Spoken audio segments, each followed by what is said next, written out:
Hello everyone, and welcome to today's chem lesson. Today we are going to talk about the idea of oxidation and reduction, really the core of electrochemistry. These are new words, but not new concepts. Anytime an atom or an ion gains electrons, it is being reduced. That is the process of reduction. Anytime an atom or an ion loses electrons, it is being oxidized. That's the process of oxidation. And there are a number of different ways we can remember this, right? You can remember that oxidation is losing with the word oil, and then reduction is gaining with the other half rig, right? So oil rig, oxidation is losing, reduction is gaining. You can also talk about Leo the lion, right? Losing electrons is oxidation, right? And what does a lion say? It says grr. Gaining electrons is reduction.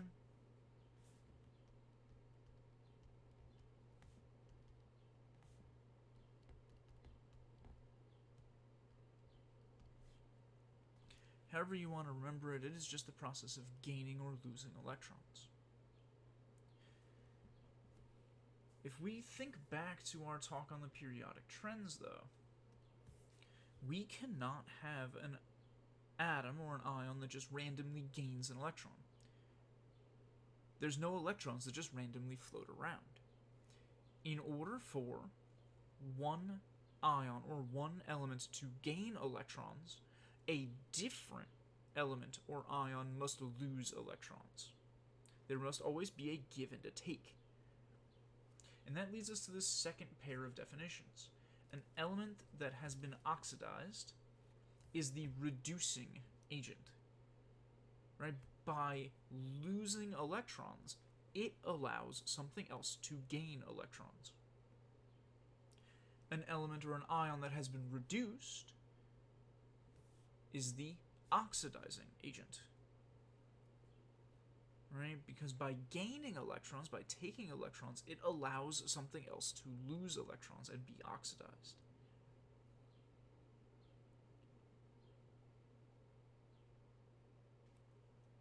Now, definitions are all well and good. We love ourselves a good definition, but what does this look like in action? What does it look like when an element is reduced or when an element is oxidized? Now here, I have put sulfur to be reduced and sodium to be oxidized. In order for this to happen, let's switch over to a purple. I'm starting with sulfur. If I'm reducing, reduction is gaining electrons. It is going to gain some number of electrons. How many electrons? We don't know yet. In order to become sulfur with a negative charge, right? Gaining electrons, going from a pure element, charge of 0, to a negative ion. And that's where our oxidation states come in. If sulfur 0 gains electrons, it's not going to be a +4, it's not going to become positive, not going to be a +6, it's going to have to be a -2. Which allows us to say, if sulfur is being reduced, if it is gaining electrons, it must gain 2 electrons to go from a 0 charge to a -2 charge.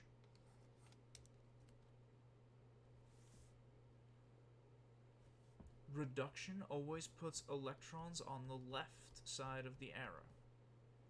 Oxidation always puts electrons on the right side of the arrow, because oxidation is about losing electrons. If we're looking at sodium being oxidized, it starts as Na0. It's going to lose electrons. We can't say minus electrons. We're never allowed to do that. But what we can do is say it produces electrons. It's going to become sodium with some positive charge and lose an electron. It's going to split and give an electron away. Again, periodic table, oxidation states come in handy here. Sodium can only ever become a +1. So how many electrons is it going to lose? Just the 1.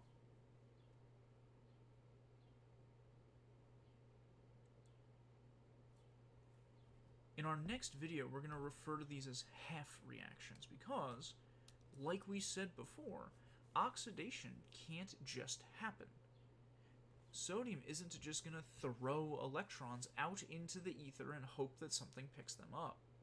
There has to be a give and a take. So this oxidation is only half of the reaction.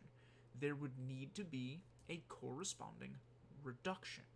Something else needs to gain. The opposite is true here.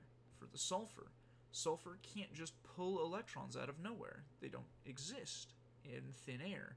You have to pull them from a different element. So this reduction can't happen without a corresponding oxidation.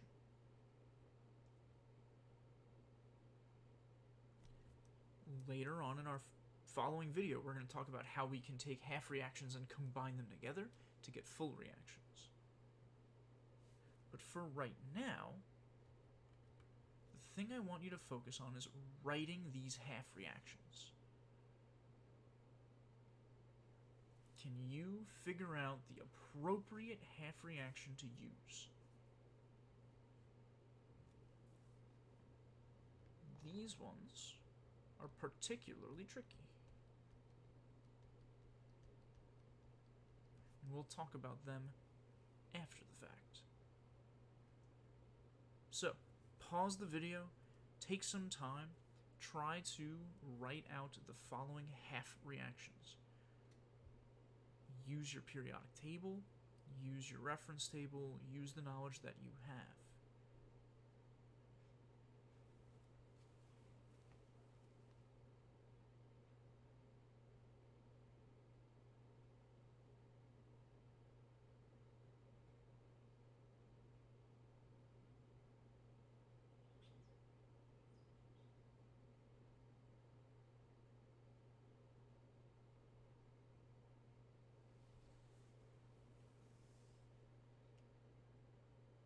So let's take a look at these answers. When we get our answers, they look like this. Remember we said oxidation is losing electrons. So for all of our oxidized half reactions, the electrons are at the end. We are losing electrons. For all of our reduction half reactions, we are gaining electrons. So the electrons are on the left side of the arrow. The periodic table, the reference table, helped to determine which of the oxidation states you should be choosing. Right? There is only ever one correct answer for a half reaction. Even these ones that started out as ions only had one possible option. If manganese plus 4 is going to lose electrons, it is going to get more positive. The only more positive option for manganese would be a positive 7. Calcium getting reduced, calcium gaining electrons. Calcium doesn't have any negative oxidation states, so that means calcium went to 0. It became an element again.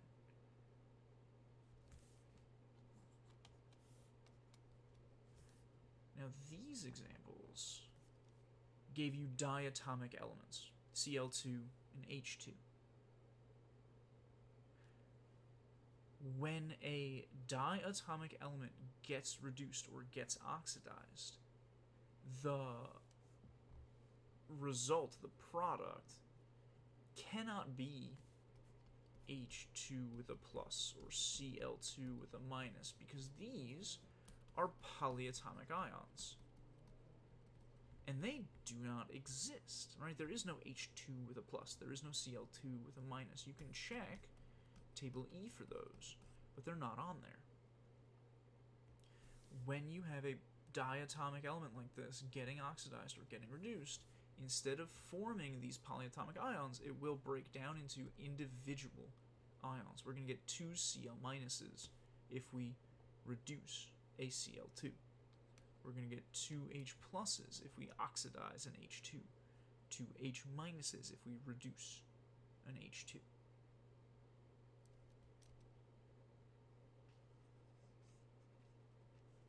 In our next video, we're going to focus on checking to see if a reaction is a redox, right, a reduction and an oxidation. We're going to look at how we can take these half reactions and combine them together and make one full redox reaction. Right, redox being reduction and oxidation. Right. But today our focus was on half reactions, and if you have a handle on these, you are in good shape. If you don't have a handle on these, roll back the video, try them again, see if you can get them right. Until next time, have a fantastic